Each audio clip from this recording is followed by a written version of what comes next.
சத்தீஸ்கரில் நடைபெற்ற தேர்தலை நாடே உற்று கவனித்தது.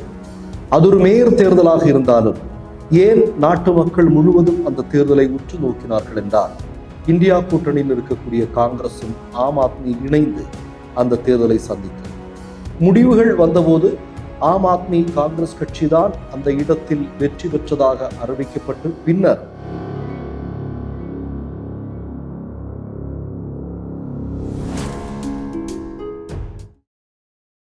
மலேசியா, சிங்கப்பூர், துபாய் நாடுகளில் குடியுரிமை வேண்டுமா? வெளிநாடுகளில் வெற்றிகரமாக இயங்கிக் கொண்டிருக்கும் பெரும் தொழில் நிறுவனங்களில் முதலீடு செய்ய விரும்புகிறீர்களா? பொது வர்த்தகங்களில் ஏற்றுமதி இறக்குமதி செய்ய வேண்டுமா? உடனடி தொடர்பு கொள்ளுங்கள். மிஸ்டர் பர்ஃபெக்ட் எக்ஸ்ட்ரா கோல்டு திருமணமான ஆண்களுக்கு திருப்பு முனையை ஏற்படுத்தும் ஹலாலான இயற்கை வியாகரா. வயதான பலகினமா, சுகர் பலகினமா, இனி கவலை வேண்டாம், உடனே ஆர்டர் செய்யுங்கள். இந்த சேனல் மக்களுக்காக செயல்படுகிறது என்று நீங்கள் நம்பினால், வாய்ப்பிருந்தால் எங்களுக்கு முடிந்த உதவியை செய்யுங்கள். வணக்கம். சத்தீஸ்கரில் நடைபெற்ற தேர்தலை நாடே உற்று கவனித்தது.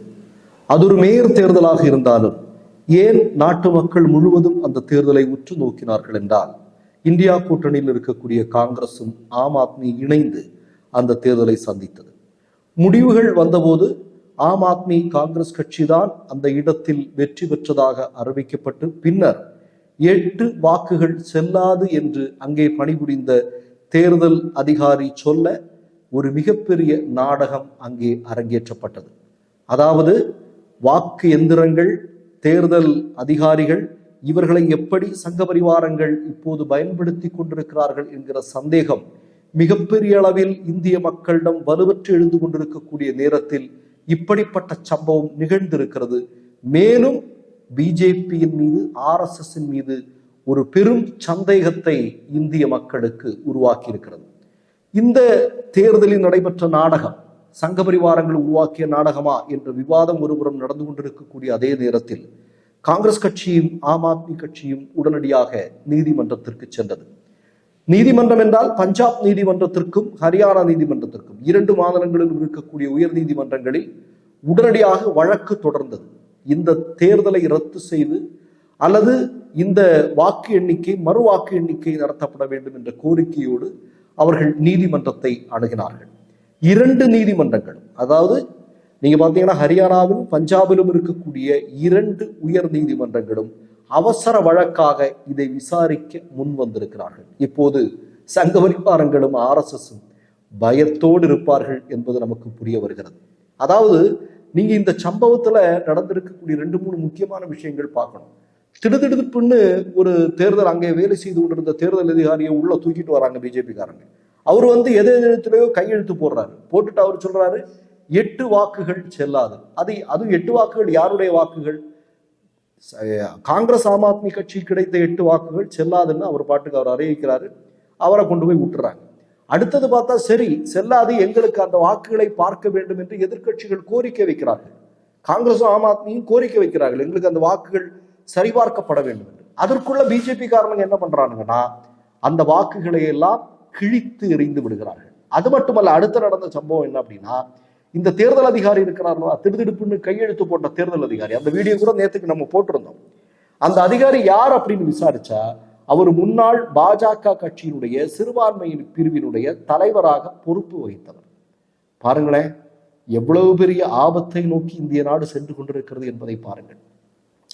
பாஜக ஆர்எஸ்எஸ் ஆதரவாளர்கள், அதாவது பாஜக ஆர்எஸ்எஸ் யாரை நியமிக்கிறார்களோ அவர்களெல்லாம் எவ்வளவு பெரிய ஆபத்தானவர்களாக இருக்கிறார்கள் என்பதை பாருங்கள். இப்ப கவர்னர்கள் என்கிற பெயர்ல இந்தியாவில் பாஜக ஆளாத மற்ற மாநிலங்களில் என்ன மாதிரியான வேலைகள் நடந்து கொண்டிருக்கிறது என்பதை நம்ம தொடர்ந்து பார்த்து கொண்டிருக்கிறோம். அது இல்லைன்னா ஈடியை விட்டு இதை எல்லாத்தையும் இவங்க விலைக்கு வாங்கி இருக்கிறாங்க அப்படிங்கிற சந்தேகம் இன்றைக்கு மிகப்பெரிய அளவுல மக்கள் மத்தியில் இருக்கு அப்படிங்கிறத நிரூபிக்கக்கூடிய ஒரு விஷயமாக இது இருக்கு. அப்ப தேர்தல் ஆணையம் என்பது எந்த கட்சி சார்பு இல்லாமல் சுதந்திரமாக தன்னிச்சையாக செயல்பட வேண்டிய ஒரு அமைப்பு. ஆனால் 2014 பிறகு எவ்வளவு பெரிய சந்தேகங்கள் இன்றைக்கு தேர்தல் ஆணையத்தின் மீதும் தேர்தல் அதிகாரிகளின் மீதும் வாக்கு எந்திரங்களின் மீதும் இன்றைக்கு வந்து கொண்டிருக்கிறது என்பதை பாருங்கள். அப்படி என்றால் நான் உறுதியாக நம்புகிறேன், இன்றைக்கு 2 மாநிலத்தினுடைய உயர் நீதிமன்றங்களும் உடனடியாக இந்த வழக்கை விசாரித்து நல்ல தீர்ப்பை எழுதுவார்கள்.